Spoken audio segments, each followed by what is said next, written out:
So my brain actively tells me that I can't do something unless I have 14 other tasks to do while I'm doing that something, because otherwise, if I'm not doing the 14 other things while I'm doing that something, then something must be completely and utterly wrong. So in order to prepare for watching the second episode of I almost said Stranger Things. I don't know why I keep thinking about Stranger Things today. In order for myself to watch the second episode of the first season of Modern Family, which is on the screen of my TV now, which you can't see, I know, because you can only see me, but that doesn't matter. In order for me to watch it, I had to pull up like 14 different crafts that I could do while watching it, because ADHD. So we've got yarn. We've got other bigger yarn. We've got my ideas journal, which is like all artsy and stuff. We've got my regular journal where I write down the ideas for my stories.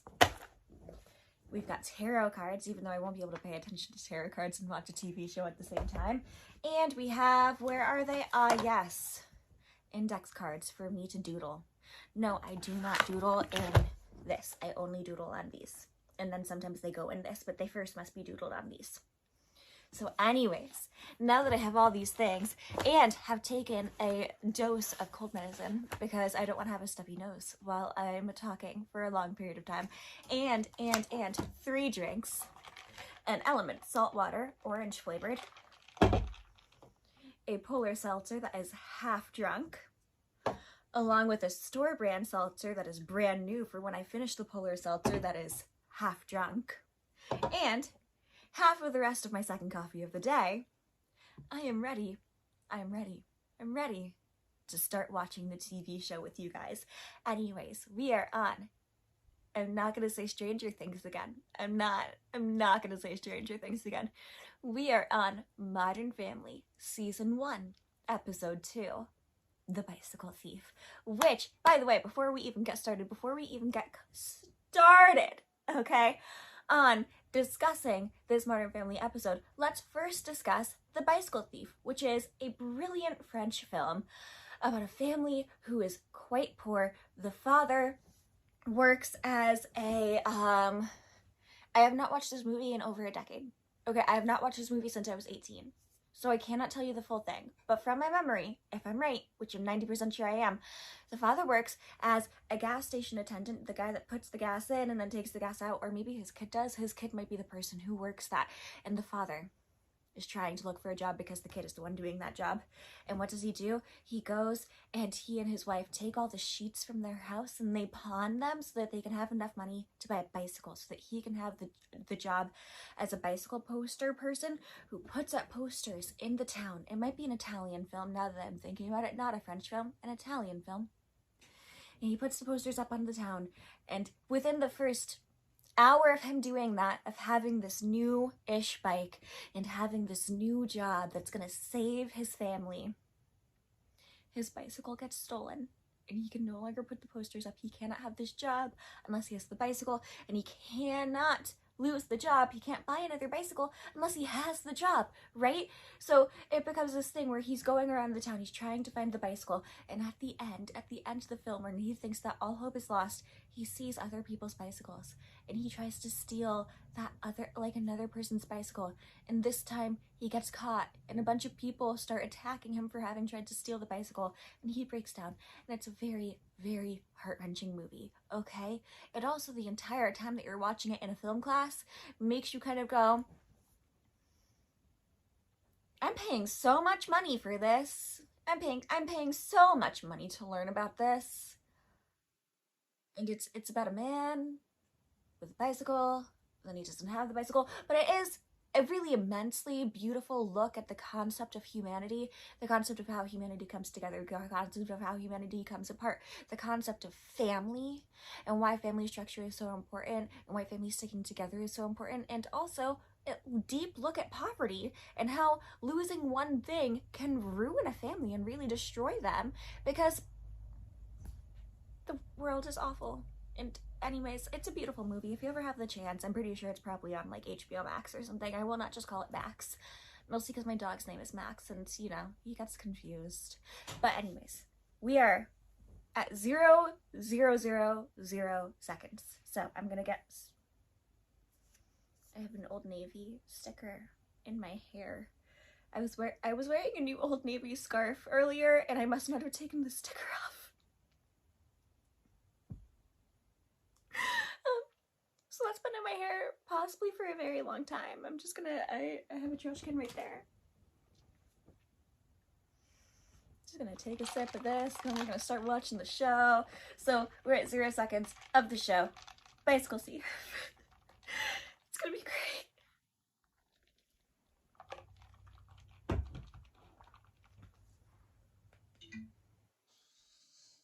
What's the key to being a great dad? That's a tough one. Giving them the freedom to be whatever they want to be. Right, exactly. Whether that's a painter, a poet, a pilot, a president, And for us, of we're a gonna company, or of a country. patience. Well, be their buddy. That's your answer? And stay in school. No. And don't do drugs. No. Just give me the answer. Oh, God. Okay, so we're 33 seconds in. I would honestly have paused it earlier. There's so much to say.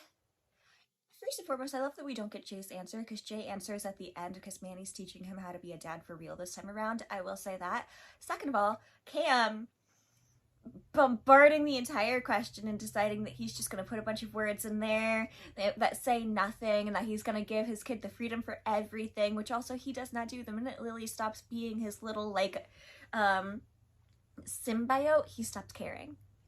And Mitchell trying so hard to get in there, trying so hard to get a word in edgewise and not being able to until the very end, until Cam's completely done with his sentence. It's just so... yeah, it's so yeah, okay? And then there's Phil, who immediately says, oh, the key to being a good dad is being their buddy, which, by the way, is specifically because of his dad. Now, I've discussed this before, and I will discuss it again. There's another fly in my house!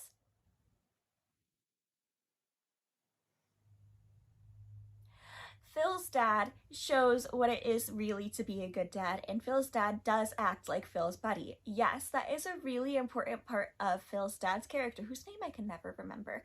But the difference here is that Phil's dad towed the line. Like, he wasn't just being a buddy, and we can see that because Phil grew up pretty well, but the only things that Phil ever remembers are that his dad was so much fun and so cool and so neat, and those are all the things that Phil loved about him, and he was so cool and fun and neat in the ways that Phil liked.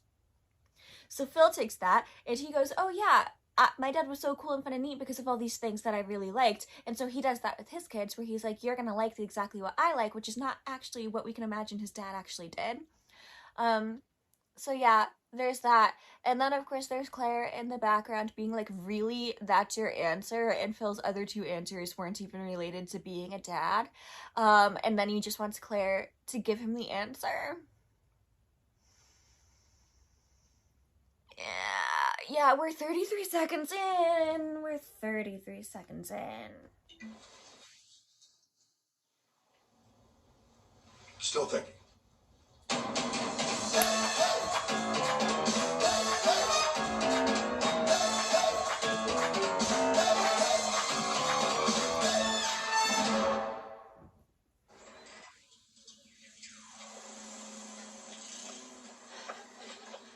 Hi, Claire. Hey. Hey. Oh, okay. Hi. This is my husband, Phil. Hi. And, that's my son, Luke, right there. This is... Desiree. Desiree, Oh, right, hi. sorry. Desiree just moved in down the block. Fun?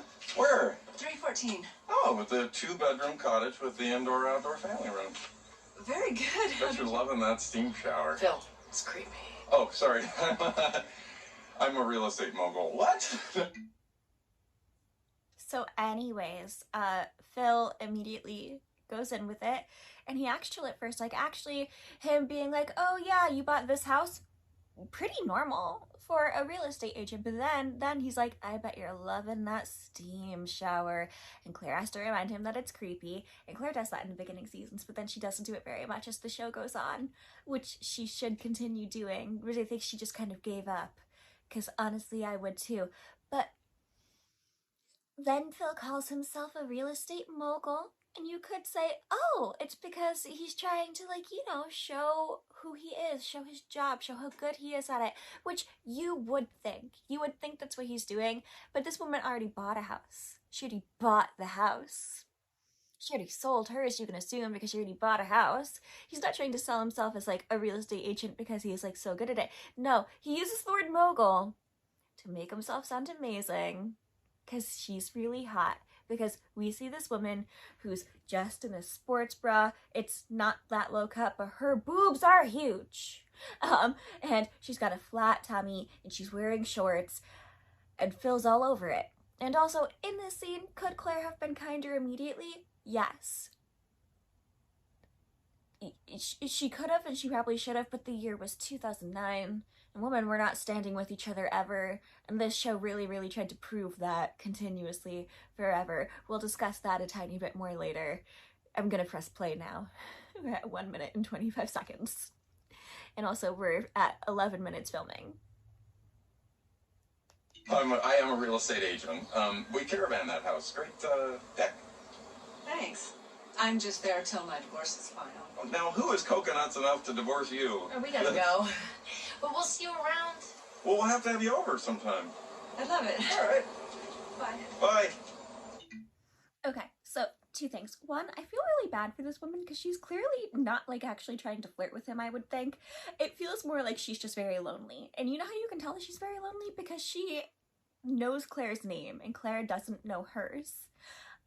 And she, like, stops and she wants to talk, and it seems like she's, like, just trying to, like, maybe reach out and be like, I'm divorced now, I'm getting divorced, I need, like, friends. That's not what happens, though. Who starts really holding up the conversation? Phil. Who invites her over for food? Phil. Who is like, who would be coconuts banana enough to divorce you, with a huge smile on his face? Phil. And yeah. I had another thing I wanted to say. Okay. On TikTok, there was this 14-year-old girl. She was, like, definitely 14, like, because of the profile picture. It was a picture of her, and she was clearly 14, and she did this, like, 10 parts comment on, why Claire is actually the worst. Phil and Claire are, like, equally bad, which, like, whatever.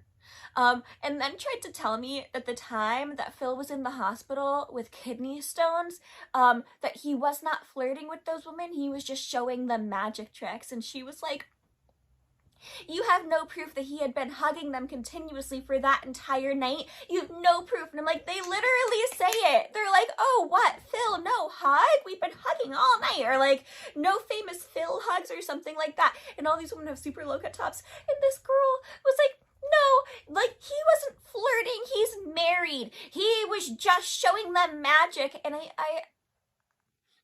I didn't fully respond. I, like, said, hey, you're clearly very young, I'm not gonna publicly respond to you.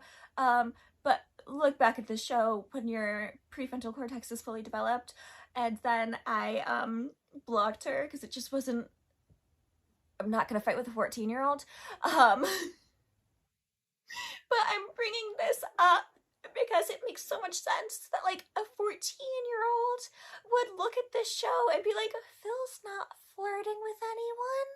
He's just being really nice. He's such a nice guy. He's so charming. He's so nice.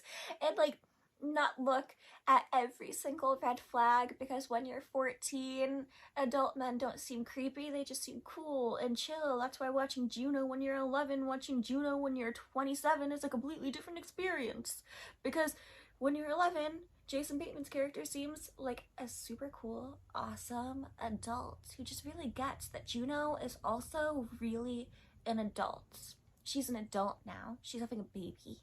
And then you watch when you're 27, and it's like, why is this adult man hanging out in a basement with this 16-year-old girl? We're at 1 minute and 44 seconds. And also we're at 14 minutes and 56 seconds of filming.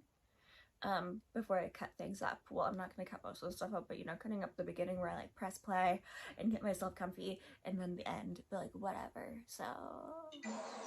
She's awesome. No, we are never having her over. Heard she already slept with 2 dads from the school. What? That's horrible. And Claire says that we're never having her over. She already slept with 2 dads from the school, which, like, rumor mongering. We don't fully know that to be true. It could have just been, like, rumors. But Phil's like, that's long pause. Clearly stuck in the back of his throat, like, right here, where you're, like, kind of trying to hold back a swallow or whatever. Horrible. Mild smile on his face while they're riding a bike. So great. So awesome. Definitely not the worst. Dad, Oh, love you, buddy. Grandma. I'm sorry. That still looks like a girl's bike. We'll add more black tape. My son has been riding his sister's old bike. Until he's responsible enough to take care of his own bike. Look, he spilled a soda on my computer. He ruined our digital camera taking pictures of himself underwater. It's a girl's bike. I'm all for teaching him a lesson, but I worry about the ridicule he might get from some loudmouth bully. Hey, nice bike, Sally. Dad. Come on, he looks like little Bo Peep on that thing. Actually, not for long. He's getting a new bike this afternoon. I am? He is? Sometimes a man's got to put his foot down and do what a man's got to do. And if the old lady don't like it, honey, that's too damn bad. I have so many things that I want to say, and I would take a deep, long pause before I say them, but I'm, like, also going to be putting this on Spotify, and that's not fair to the Spotify people who don't know why I'm long pausing. So I'm going to talk through the long pause, but while this is technically a long pause, okay, of Jack's annoyance, I have 4 separate things to say. 1, Luke having a girl's bike, because he has the hand-me-down bike of one of his sisters, does suck. But as we see in later seasons of the show, there's this thing, it's called paint. And Phil and Luke, if he really wanted to bond with his kids, could have had a moment of, like, painting the bike, making it cool, making it a quote-unquote boys' bike. Again, the year is 2009, okay? We're not going to bring up the sexism part of it. I mean, we are, but we're not going to bring up the major part of the sexism part of it because it's 2009 and people were still saying no homo. Yeah, no, because in 2009 I was 14 years old and I didn't say no homo when I was 14, but when I was 13, which was 2008, which is when Twilight came out, everyone and their mother was saying no homo. You look really nice today, bestie. No homo. People also weren't saying bestie that much at that time period. Different times, different lifestyles, different world. Anyways. So, Phil's like, I just don't like that my son has a girl's bike. I'm all for, like, punishing him or teaching him a lesson. No, you're not! You never teach him lessons. Claire has to teach him lessons, which is why the bike thing is happening in the first place. And Claire's like, well, put more black tape on it. Paint it. Paint it. Paint the bike. Paint the bike, okay? Decorate it. Make it cool. Make it a project with Luke. How awesome would that be? Is that what they're gonna do? No, because Jay mocks Luke, which also, by the way, Jay grows so much throughout the series because by season 7, season 8, he probably maybe wouldn't say that to Luke. No, he would. He would. He absolutely would. I take that back. Anyways, Jay, who should know better, makes fun of Luke for having a little girl's bike. And Phil, who gets mad at Luke being teased, not for Luke, but because the bullying really hits him where it hurts, because Jay's mocking Luke. Phil decides for the family that Luke is going to get a new bike. Which, like, you know what? In that moment, I get it, okay? Looking from Phil's point of view for 30 seconds, he has already been on the thing where he thinks it's unfair that his kid has to ride this very girly bike. He has already been voicing his opinion on it. Claire doesn't agree, but, like, honestly, in this moment where Luke is getting mocked by his grandfather of all people, maybe it's a shitty situation and maybe the kid really does need a new bike. What I don't get is Phil then being interviewed by the documentary people, which, like, yeah, that's what happens in the entire series. I'm putting quotation marks around it because it's not The Office and they never bring up what the interviews are for or why. It's just the writing style for some reason. Phil is like, if the old lady, because he always, if he's like acting like the big man on campus, and the dominant person in the relationship, he always has to call Claire a derogatory name for it. If the old lady don't like it, I gotta put my foot down. But he makes sure Claire's not around. But he has to prove how cool he is, how interesting he is, how great he is first. But first he has to make sure Claire's not around so that he can do that. Because he only talks shit about his wife when she's not there, and also to her face. But he only tries to prove that he's like the dominant person in the relationship when she's not there. And he always has to do it in a way where he's talking shit about his wife. It's so much fun, guys. It's so much fun. I have so much fun with it.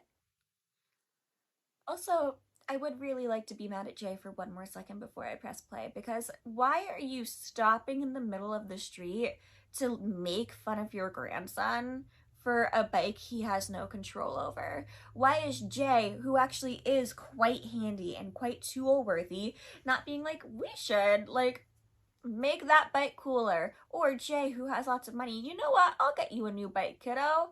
Why is Jay only using his stopping in the middle of the street to mock his grandson?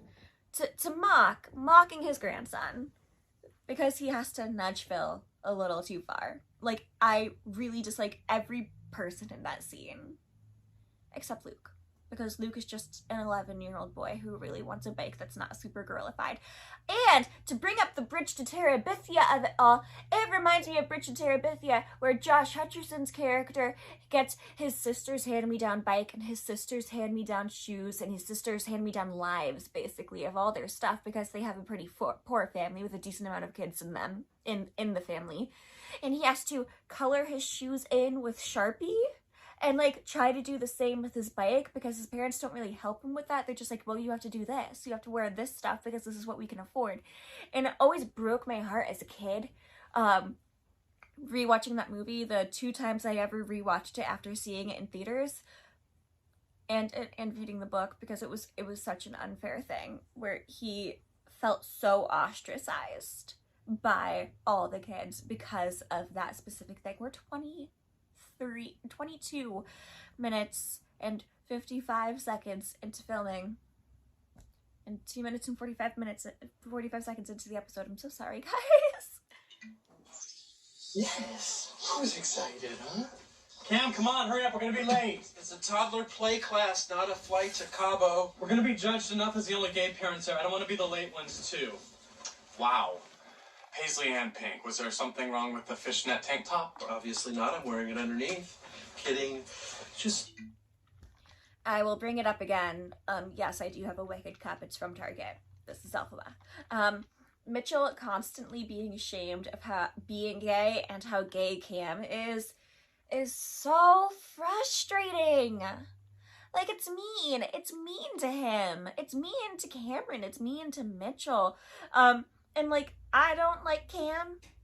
I'm not a fan of Cam. But Mitchell constantly trying to tone Cam down, even just, like, wearing a Paisley shirt, is so unfair. So there's that. Chill, please. Sorry, I just want to make a good first impression. You mean you want to fit in and not terrify the villagers? No, hey, come on. Today is about Lily, all right? Her future best friend might be in that class, and I don't want to rub anyone the wrong way. Can you please just change your shirt? Fine. You know what? I'll just go put on a pair of khakis, maybe a polo shirt, and everybody will think we're a couple straight golfing buddies who just decided to have a kid together. Hey, I called that place a Napa and got us upgraded to a villa with a hot tub. So pack whatever you wear in a hot tub. I usually wear nothing when I'm in a hot tub. And my college roommate's wife just had to get a new hip. Sucker. Manny's father is taking him for a couple of days to Disneyland, so we're gonna go to the wine country. We're gonna drink some wine, eat some good food. You know, we would do something like this a lot more often if it wasn't for, you know, Manny. He's good. He keep us grounded. Yeah. Like fog at an airport. Okay. So there's so much to be said here. First and foremost, Manny's father is a bum. I hate him. He's the worst. He's gross. He's dumb. He's bad. In all ways, shapes, and forms, he is a bum. Second, Jay is a jerk. Why? He's literally like, yeah, Gloria and I would do so much more if it weren't for Manny always being around. Yeah, dude, you married a woman with an 11-year-old kid. You married a woman who was the same age, actually, albeit younger, than your daughter, which everyone constantly has to point out to said daughter. You married a woman who is the same age, younger, than your daughter. She also happens to have an 11-year-old child. You're gonna have to do shit that involve an 11-year-old child. Being upset that you have a super hot wife and that you don't get to spend all your time with said super hot wife because she also had a kid just shows that you didn't read the details of the agreement you signed in that marriage. And Gloria not yelling at him more for it was also frustrating. She just keeps trying to, like, force them into situations together, which is also unfair. Limo gets here at 4. This morning I thought I'd go over to the club, hit a few balls. No! What about the fan in Manny's room? Oh, yeah. Call the guy. No! You're supposed to do it with him. It's important that we teach him how to do things for himself. My culture men take great pride in doing physical labor. I know. That's why I hire people from your culture. You're too funny. I'm gonna share that one with my next husband when we're spending all your money. Okay, so I actually, it just bothers me so much that, like, we never get to see Manny really learn how to fix anything ever again, except in that one plane episode, like the plane getting caught in somebody's hair episode, except that also really didn't involve Manny that much, so never mind. But Gloria was in the right with that conversation and I do like that she's trying to force Jay and Manny to spend time together. I think trying to get your husband and your son to spend time together by fixing a fan on the ceiling as a child of someone who always had me hold the flashlight and told me I was doing it wrong, maybe not the best way to do it. Maybe the wrong way. Maybe the wrong way to build a relationship between a crotchety old man and an 11-year-old. Dad, this is the coolest bike ever. Awesome. So listen, buddy. Certain members of this family don't think you can take care of this bad boy. You mean Mom? Okay, so, Phil saying certain members of your family don't think that you can take care of this bad boy, and Luke going, you mean Mom, and Phil's about to go, your words, not mine, is so passive-aggressive, okay? It's so passive-aggressive. And it's passive-aggressive in the way where he really gets to not take any credit for that aggression, for talking shit about his wife, because he is like, certain members of the family. And Luke goes, you mean Mom? Because Claire has actively been the one who's, like, against this because Luke doesn't take care of his things. It's so unfair to Claire, because he never takes her side on anything, and he expects her to take his side on everything. Words, not mine. Look, your mom and I are a team, and we feel like this is a chance for you to show some responsibility. He's so full of shit. Don't make us look like jerks here. I won't. Okay. One more rule. What? Have like 3 buttloads of fun. Thanks, Dad. I like that the have 3 buttloads of fun part is a rule, okay? I like that after the speech, like, that is the, like, final rule. Have fun, enjoy. He puts the helmet on his kid. Helmets are so important. A lot of cool dads would decide to not have their kids wear a helmet. Do I think that Phil would actively have not had his kid wear a helmet in real life? But this is a TV show, so they decided that the 11-year-old absolutely has to wear a helmet while he's riding the bike, because technically riding the bike is doing a stunt. Yeah. And, like, do you want to hurt your kid who's doing a stunt on a TV show when you're going to need him to be good the next day? No. My ex-boyfriend was a child actor, and he wasn't even allowed to learn how to ride a bike for his entire childhood because his mom was really worried it would hurt his face. So, like, there's that. So,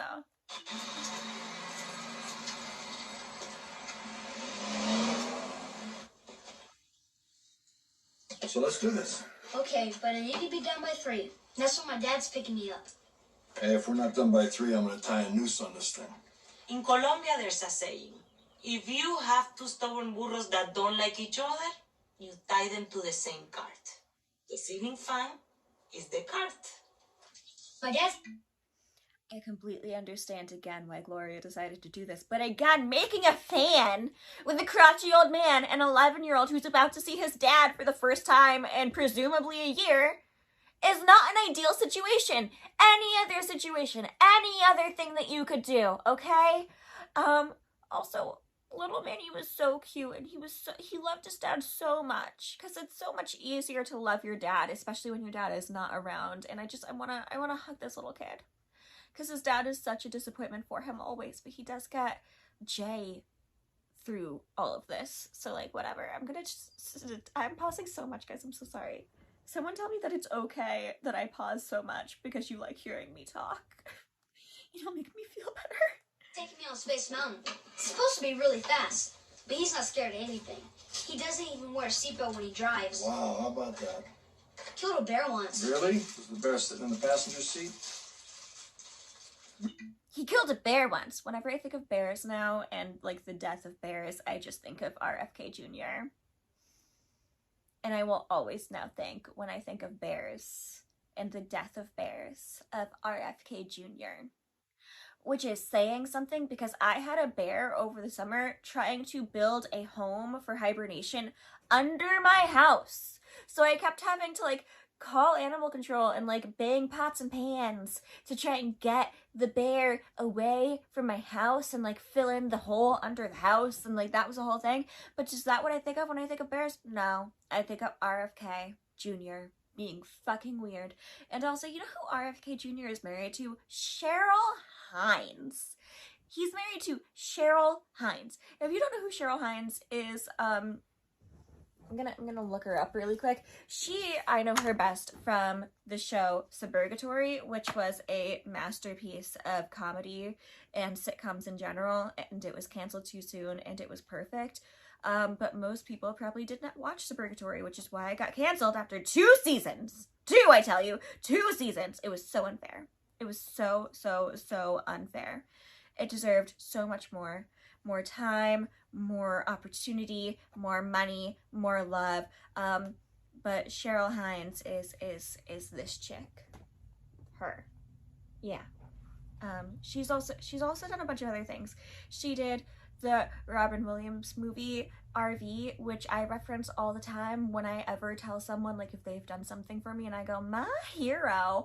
I am referencing the little Southern girl in that movie who looks at Josh Hutcherson and goes, my hero. And no one ever understands that she was in Curb Your Enthusiasm. She was in Waitress, not the musical, the 2007 movie. She's done a ton. But I now always think of her as the wife of RFK Jr. and therefore a Kennedy. She's technically a Kennedy. She married into them. She's been a Kennedy since 2014. Isn't that a crazy fact? Okay, we're at 5 minutes and 51 seconds. Read the instructions. Safety tips. Warning. To reduce the risk of electrical We can shock. skip that. Failure to heed these warnings can lead to serious injury or Yeah, death. you worry too much. You know that. Nobody's gonna get shocked. One time my dad was struck by lightning. That's why he can drink as much as he wants. Manny thinks his dad is like Superman. Truth, he's a total flake. In fact, the only way he's like Superman is that they both landed in this country illegally. I want to see a flashback of Modern Family where Manny just spends an hour alone with his dad at, like, the age of 7 and just keeps asking all of these questions, and every lie Javier comes up with because he can't tell his kid the truth while he's being, as Jay put it, a flake. As I put it, a bum. I can't believe I'm so nervous. They're gonna love us. Let's just be ourselves. Or a slightly toned down version of ourselves. I just don't want this to become an episode of the Cam Show. Oh my gosh, people love the Cam Show. Yes, I know. You watch the I Cam should Show. watch it. It's appointment viewing. Okay. Hi! Are you here for toddler time? Yes, I'm Mitchell. This is Cameron, and this here is Lily. Oh, well, welcome. We're all over here taking turns blowing bubbles. Oh, well, how nice for the babies. It's gonna be really difficult.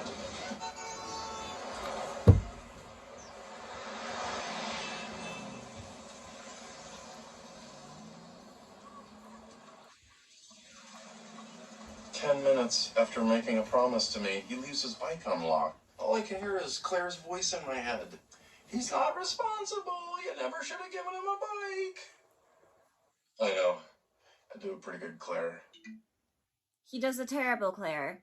And also, this is where all of the trouble comes in. And I'm just... I don't know how to put this. I have so many words and most of them are just grr. Grr. But like, his actions in stealing this kid's bike are dumb for multiple reasons. Because what you could have done is you could have gone and made sure your son was around first, made sure he was there, made sure it was actually him. You could have like checked in some way for that. And also, like, the fact that he's not just disappointed in Luke for having done that, but he's just disappointed that Luke proved his wife right, because that's what's really happening here, is the most frustrating part of it all. So I decided to teach him a lesson and let him think his bike was stolen. Now, I know that sounds kind of rough, but sometimes it's a dad's job to be the tough guy. Excuse me. Thank you. On your left. My left. And again, this isn't actually being the tough guy, all things considered. Like, would this have been a good lesson if it actually happened to Luke? Maybe. Would it have given him scars for life? Definitely. And, like, would those scars maybe have been an okay thing to have, like, emotionally, so that he could know, like, that you have to be careful with your things? Yes. But would it really have potentially worked for Luke? I'm not sure. And also, Phil will do anything other than have a real conversation with his kids, including but not limited to stealing their property, which also did not happen to be their property because Phil never thinks anything through, ever. Right. Everyone? Oh, sorry, I missed my opportunity to say it. What's the plan, Phil? We have a new family joining us today. I'm Mitchell, and I am a lawyer. I'm Cameron, and I'm currently not working, which gives me more time to grill and shoot baskets. And this is Lily. Gay men, like, trying to play straight in TV shows. 10 out of 10, always hilarious. It's just giving me Captain Holt in Brooklyn Nine-Nine talking about, like, girls' thigh gaps and how the hottest part of a woman is their clear non-existence of a penis. Astounding. 10 out of 10. Thank you. Okay, we're going to start with the hello dance, and then we're going to move on to blocks and finger painting, and then we're going to do our family dance. All right, who wants to start us off? Dance us in, PJ.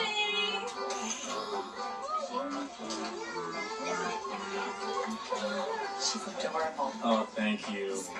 7 months? 8. Oh, is she grabbing or scooting yet? Yes, absolutely. I mean, if she's not grabbing, she is scooting. Dance us in, Tyler. Are you ready? Okay, here we go. Can't. Lily is not grabbing or scooting yet. Well, she's not doing it yet, but she will eventually. No, but see, a lot of these other kids, they're grabbing. I just... Here, come. Lily, look at the block. Huh? Grab the block, Lily. Grab the Dance us edge. in, Lily. I got this. Yes, I know. Tamp down my natural gifts and dance like a straight guy. No stopping your own butt. But that's how I make my horsey go.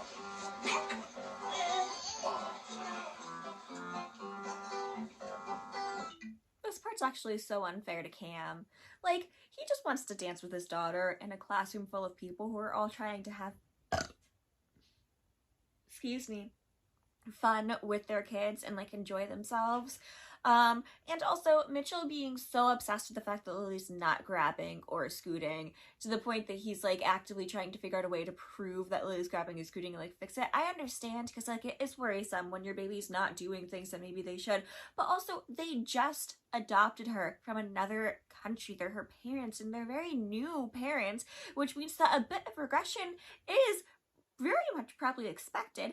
And B, like, all you have to do is say, no, not yet. It's coming soon. We can feel it. She's so smart in this other way. But no, he has to be jealous of the babies.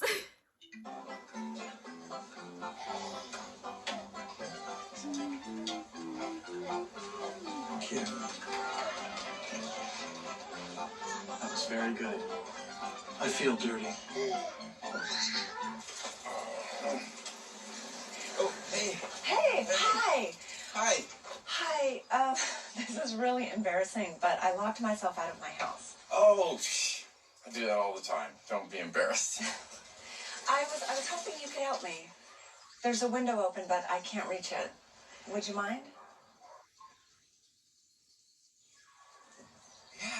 Yeah, sure. Of course. You know what they say, every time God closes a door, he opens a window. Or, I guess in this case, every time he walks out. Okay, what do we got here? I mean, am I attracted to her? Yes. Would I ever act on it? No, no way. Not while my wife is still alive.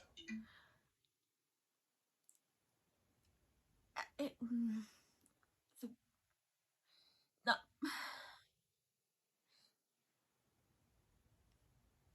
The not while my wife is still alive part is so annoying. And also, as someone who listens to true crime, such a red flag. Because you know what so many men do when they want another woman badly enough, but they don't want to cheat or be marked as a cheater or anything like that, but they want to start a new life with their new wife. They murder their families! And if this were an HBO show from like the early 2000s, instead of a comedy, you can't tell me he wouldn't think about it sometimes. And also, like, he knows that it would make his wife uncomfortable. And he knows that he's gonna have to lie about it from there on out, because that's what he immediately does. And he still decides to do it, and he's just trying to justify it. And, like, you could say easily he was just trying to, like, help a neighbor, but, like, he could have just said, I'm so sorry, I have something I cannot help at this moment. And, like, there are parts where, like, I do understand why he would want to help, like, even just if he weren't being creepy, like, you do want to help someone in that situation, but also, if you are going to help a person in this situation and you're not doing anything else, which technically he wasn't doing anything else, then why are you lying to your wife about it? And later on in the episode, actually hurting his wife a little while trying to hold the lie and keep the lie and live with the lie. Why lie? Like, why lie? The lying is what's bad here, okay? The lying is the part that's bad here. Because honestly, I take back the first part that I said. He can try to help this woman. She needed help. She was locked out of her house. What else was she gonna do, really, if she couldn't climb up the thing? He could. He was capable. He knows how to break into a house because he's a real estate agent, apparently. So, why is he lying to his wife about it? That's the bad part. He Are you sure I can't get you something to drink? Yeah, no, I'm fine. Really. If I knew a man was going to climb into my bedroom window, I would have cleaned up a bit. Are you kidding me? It smelled great in there, like lotions and oils for dry skin and, you know, Cal's. Yeah, it's a candle. Oh, What's wrong? the bike's gone. Oh, no. Can I help you find That's all right. it? Thank you. Okay. Thank you.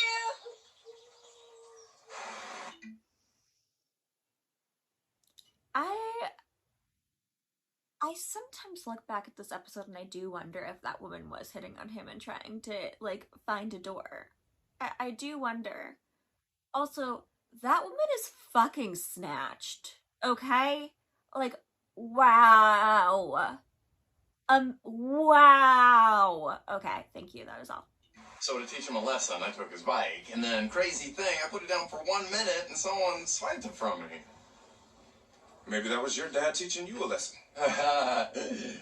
Zinger. So, any chance I could get a break on this one? I can throw in a bell. Deal. For $5. No, sir. So you want to go for the insurance this time, or is it still for suckers? Got me again. Well played, my lord. I work in insurance. Insurance is important, and there are some things that you insure, and there are some things that you don't insure, but when you are purchasing something very big, to a certain extent, you do want to buy the insurance, especially for cases such as this one, because the bike would have been covered if it were not for the fact that Phil did not insure it. Because stealing is usually covered in insurance matters. I'm not going to judge Phil for not getting the insurance, because honestly a lot of people won't get insurance on these things, or they're like me and they pay for the insurance but they never technically set it up, so while my TV is technically covered, or was technically covered, I think I got a 2-year warranty, I never set it up, and I no longer have the receipt to have set it up, so I bought the insurance, but the insurance just sits there. So, like, I don't know. Maybe he's not stupid for having not done that part, but he feels stupid always. Also, he's wearing the same style shirt that Harry Potter always wears. In this episode, he is wearing the same style shirt that Harry Potter always wears. Especially 6th movie Harry Potter. That's a Harry Potter shirt. I will take some insurance, thank you. What's going on in there? That's not step 4. Don't worry about it. Oh, it says right here that That's you should. worrying about it. I thought you guys might need a drink. You have no idea. Honey, mi amor, I have to go get some stuff for our trip. Oy, but have some fun with your father, okay? And I'll see you Monday. Mwah. It makes me so happy to see my 2 boys working together. Jay shocked himself twice. Okay, Manny. Well, I warned him. Yep, he's been a big help. Look at you two with your private jokes already. You're a regular Salazar and El Oso. It's a very big comedy team in Colombia. El Oso is always hitting Salazar in the head with the ladder and things. And sometimes they wear dresses. They make you laugh, but they also make you think. Blew it. You made me look bad. No, you made your mother and I look bad. We were a team. Luke, you in there? Hey, Dad. You made me look bad. No, you made your mother and I look bad. We're a team. Are you a team, Phil? Are ya? Also, I need to pause the show for a second so I can kill the fly. So I will be back in a minute. Even though I don't want to be. Because I have to get up and I have to kill the fly. Because it's driving me fucking nuts! Okay, I'll be back. So, I have these 2 books. And at some point it will die. It is faster than me. Even though I sprayed it with like cleaning spray, and then I sprayed it with like dry shampoo, and I didn't find my hairspray and my dry shampoo are in the same bottle. Like actually, one moment, okay? This is a separate annoyance.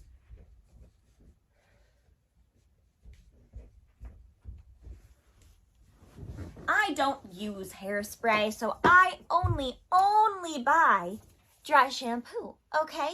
I own a hairspray from this time that I needed to hairspray my hair when I did my Mia Thermopolis costume, okay?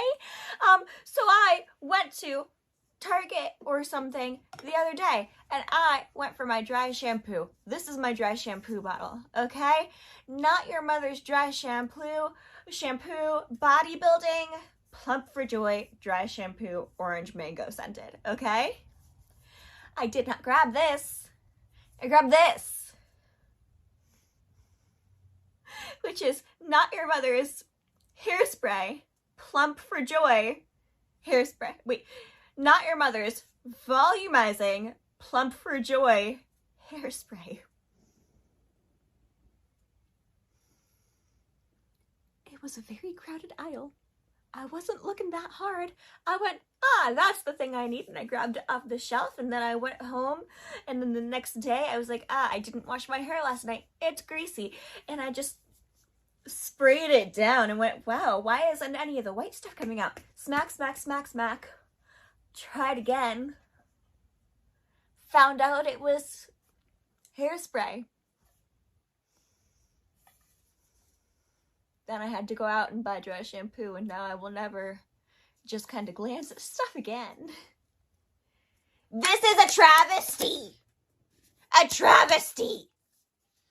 Anyways, I'll be grabbing one of these to try and kill the fly if he flies by, because I haven't been able to kill him even though I sprayed him with the dry shampoo and I sprayed him with the cleaning spray and I sprayed him with all this stuff, and we have a fly trap, and the fly trap has caught a few things, but like, I don't know how this happened, and I'm very frustrated because it seems like they're coming from nowhere.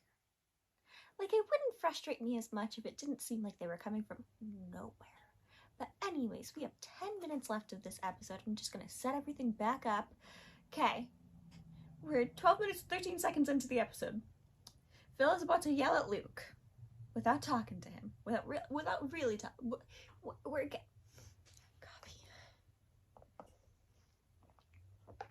Also, side note, in the other room, my mother is watching Gilmore Girls, and it's the episode where Grandpa takes Rory golfing for the only time that we ever get to see Grandpa take Rory golfing.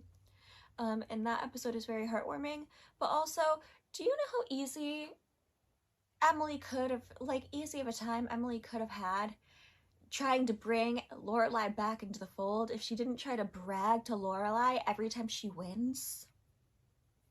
Like, do you know how it would... You're in 2 shows for the price of 1 today. Okay, anyways.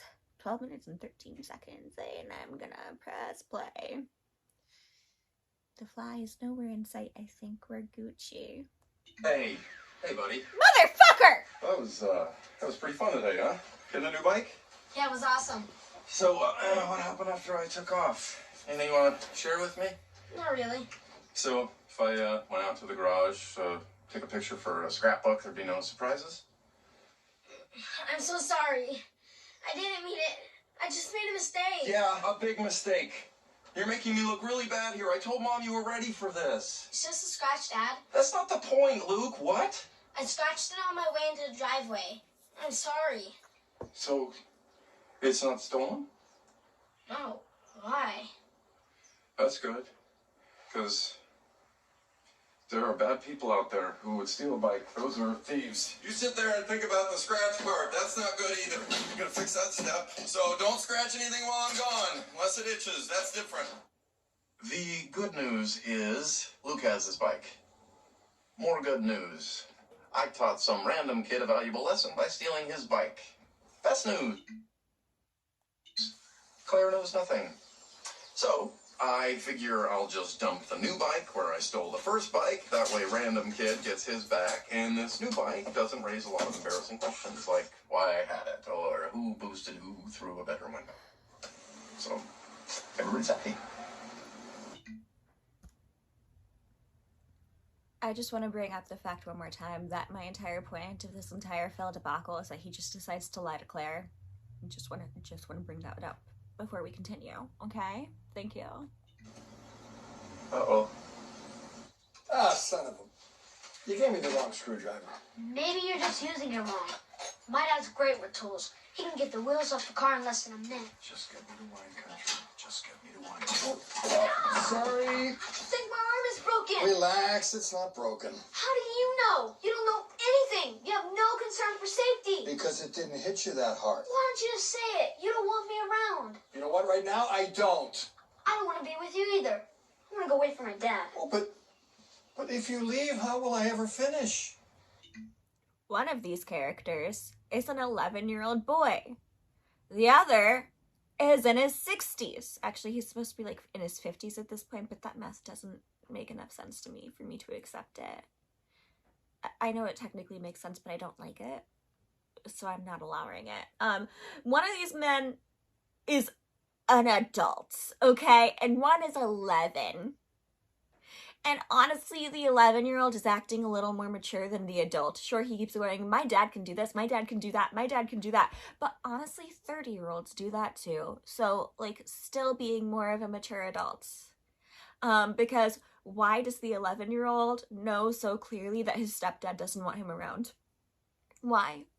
Why does this little 11-year-old know so clearly that his stepdad doesn't want him around, and then his stepdad goes, you know what, right now I don't.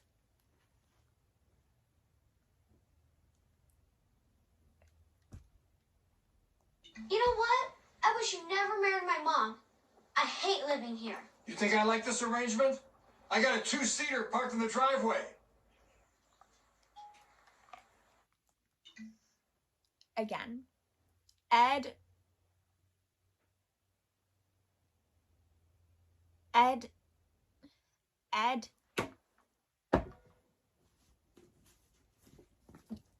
actor who plays Jay, does a really good job with this specific thing. Ed O'Neill, not Ed Harris. Last time I had a different Ed. This time it's Ed Harris that I'm thinking of. There are too many Eds. At some point, I'm going to say Eddie, and I'll think I'm talking about Eddie Cullen. And yes, I call him Eddie. If you have not seen my If Fellas One Were Like Other Girls series, you should. It's delightful. I'm so good at things. Anyways, Ed O'Neill does such a good job with, like, these tiny facial expressions, because he says the mean thing about the 2-seater, which also, what a petty fucking thing to say to an 11-year-old. Like, the pettiest thing that he could have said. And then he, the regret is immediately on his face. So good. So impressive. So talented. Love him so much. Anyways. I mean, I don't understand. Why are you trying to sneak around and hide things from me? I actually think it's pretty funny. You do? I do, yes. I mean, you steal a bike from some poor kid and then the bike gets stolen from you. It's hilarious. Claire is a reasonable person. Claire is she's reasonable. She's not this insane person who, like, is actively trying to find reasons to be mad at Phil. She's reasonable. She's reasonable. She finds this thing funny because it is funny. And if Phil told the truth on certain things, this entire thing could have been handled. She's reasonable. The only reason she's not reasonable in later seasons is because he's constantly doing this shit. Because he never learns a single lesson. Classic me, right? Yeah, so where were you when it got stolen? Oh, I was getting some gas. Why? You don't stand near the car when you get gas? Yep, but I went inside to get a soda because I was thirsty, and if I had a soda, I wouldn't be thirsty anymore, so I bought one, and then I drank Oliver it all right there, which is why I emphasizing don't and have giving a too can. much detail Well, on the please, lie. let's try to remember that I'm your wife, not your mom. Let's try to remember that I'm your wife, not your mom.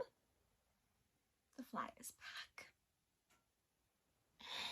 When we moved, we didn't take any of the fly swatters, and we've never thought to buy the fly swatters. And you know what we should have bought when we were at Target? We should have bought one of the electric fly swatters.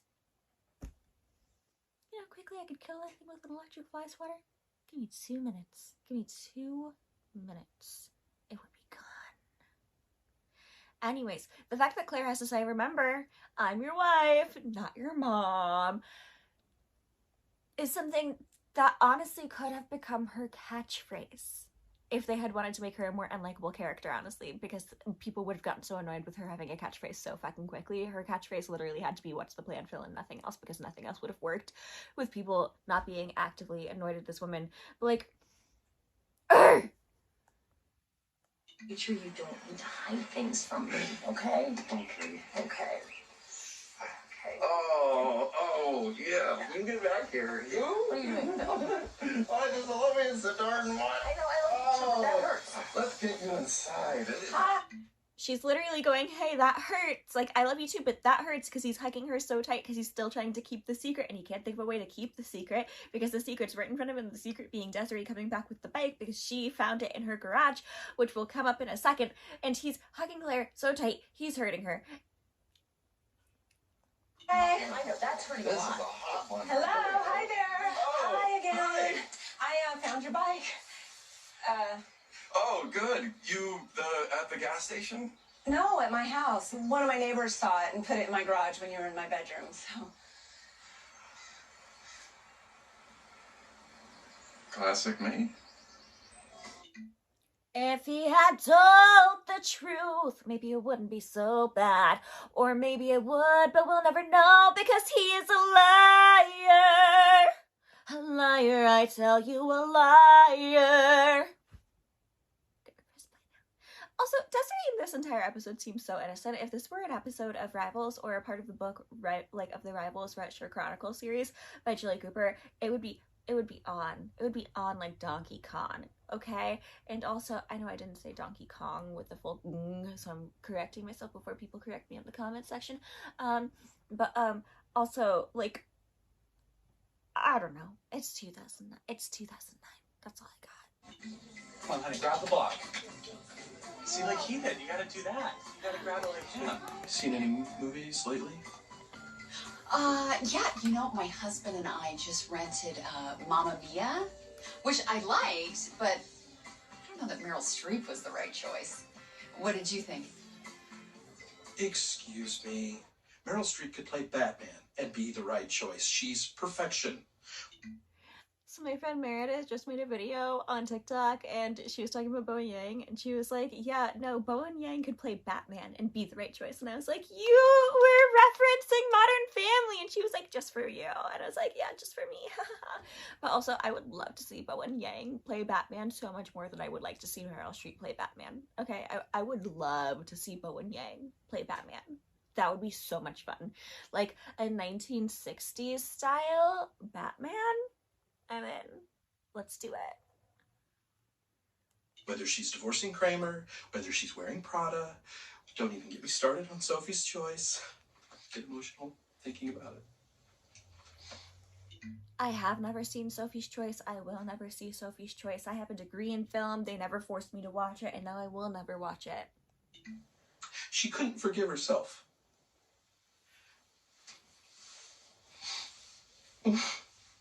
Yeah, she was okay. Really? Grab the block, sweetheart. I feel like someone talking shit about Meryl Streep in any situation is just a red flag. Why would you talk shit about her? Unless you're a Republican. You're not even interested. Is Henry stacking? Good job, Henry. Good job.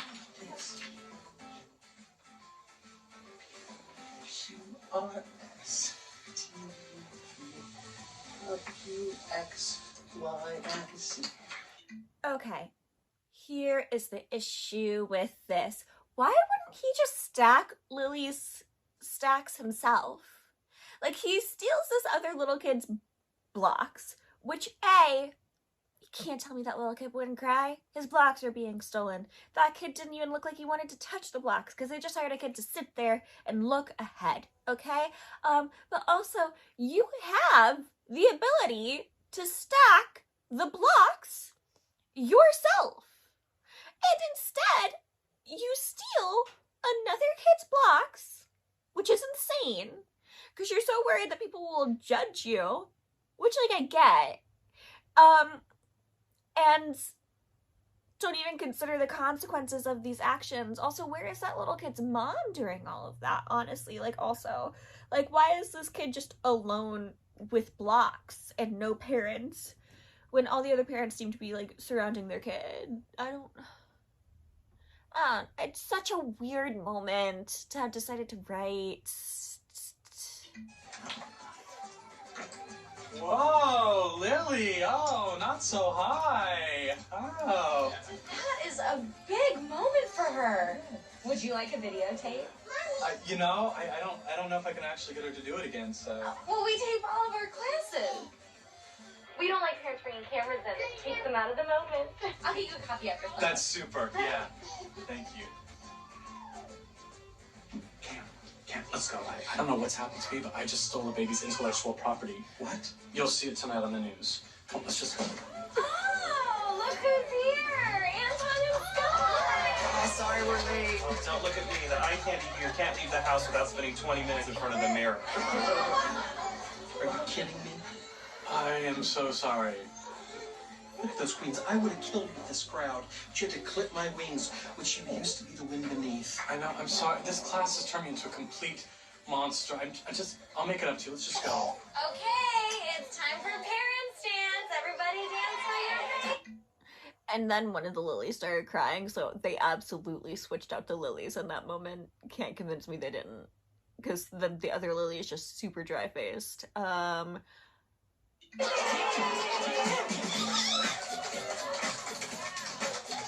You want to do it, don't you? I do. I want to dance for my baby. All right, go on. Get in there. Sure. Make that horsey move. Go ahead.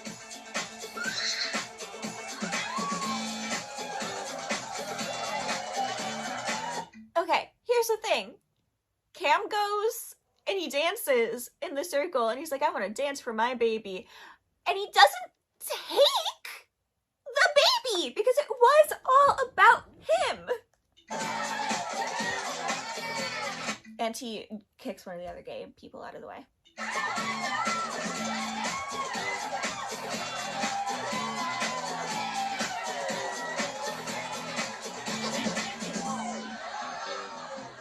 I think I hurt myself.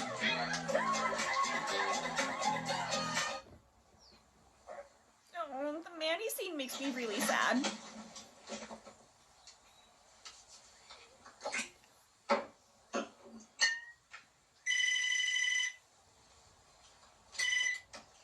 Hello. Hey, Javier.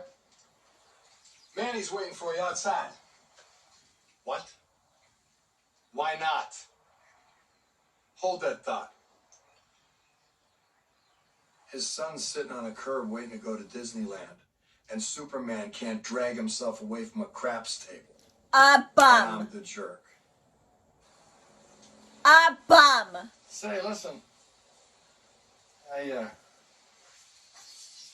Sorry, but I got some bad news. What? Your dad couldn't make it. Why not? The plane was full, and this old lady needed to get home, so he gave up his seat. You're making that up, aren't you? No. He just didn't want to come. Are you kidding me? He was very upset. He was dying to see you. In fact, look what he sent. A limo? Yeah. He wanted me and your mom to take you to Disneyland. I told you he was an awesome dad. Yeah, he's a prince. Okay.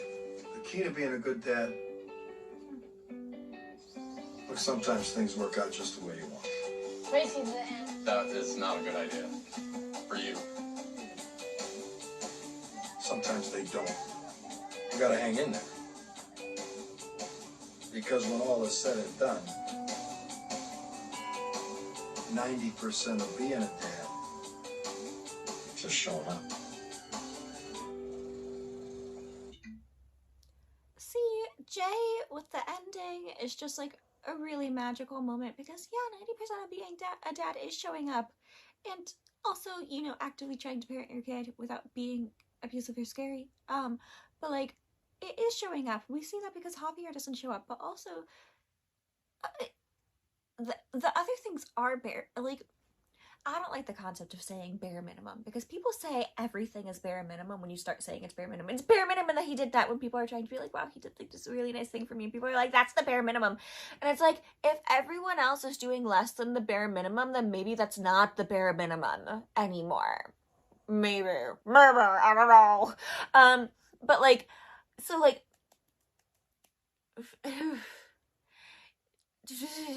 the sentences are forming, the thoughts are forming. Does Phil being there mean something? Yes.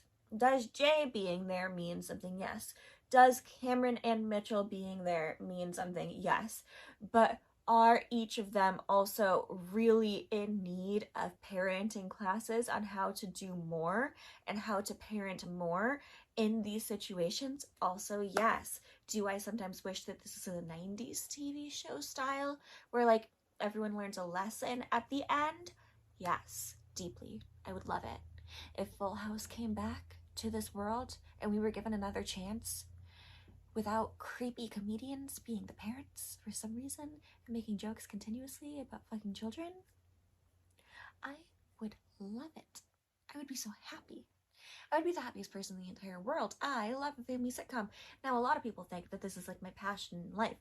And honestly, if any of my videos that I talk about any other TV show or movie did half as well as my Modern Family content, I would talk about Modern Family less. But most of my videos, when I'm talking about any other TV show, like my hyperfixation of 2 weeks ago, or two weeks ago, yeah, The Gentleman, where the videos never do well, but all my Modern Family videos are like going up and up and up. I would talk about all these other shows more, and I would go back into movies because I'm not watching as many movies because I'm watching TV shows, and I'm watching TV shows, A, because once I start, I really have to finish. But B, because like it's really hard to choose a movie, and also because I can't really talk about the movies on the thing because like movies aren't like my thing, TikTok wise, coding wise. But I would love to start watching movies on here actually. That would be a fun project. Maybe. But anyways, I'm not nearly as passionate as people always like to think about like sitcoms and stuff. I'm just passionate about everything that's ever existed in the history of the universe. That's literally a comment on my Hinge profile. It's like, what are you passionate about? And I'm like, everything that's ever happened ever in the history of existence. And I stand by it. I just love things. I love things. I love humanity. I love how evil humanity can be and how good humanity can be, and how sometimes the same person who's really evil can do something really good. I love the nuance. I love analyzing things, and I am decent at it.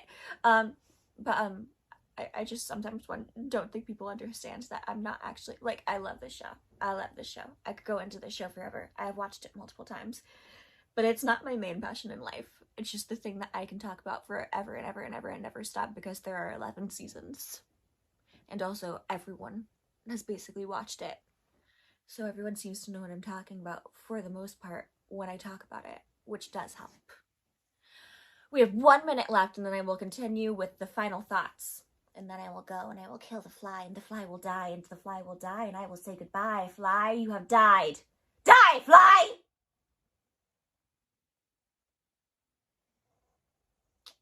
So play.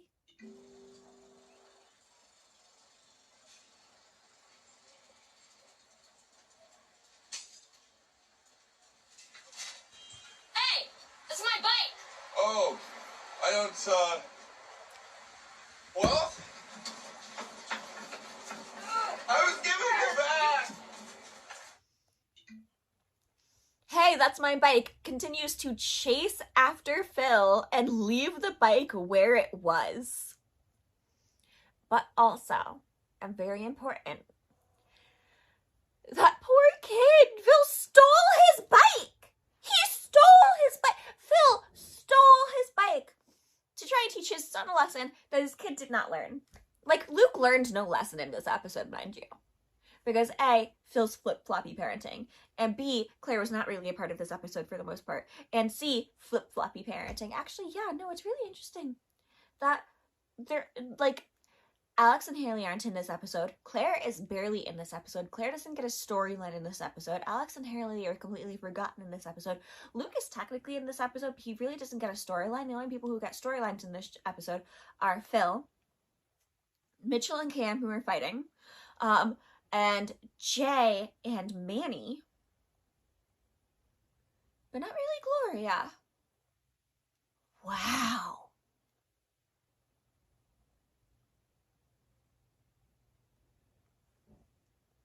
I didn't realize how male-centered this episode is, but everything that happens is Mitchell and Cam having being a toxic couple, Jay and Manny trying to learn how to work together, Gloria playing them like puppets while they're trying to work together, but she leaves halfway through her puppet mastering to go to the store.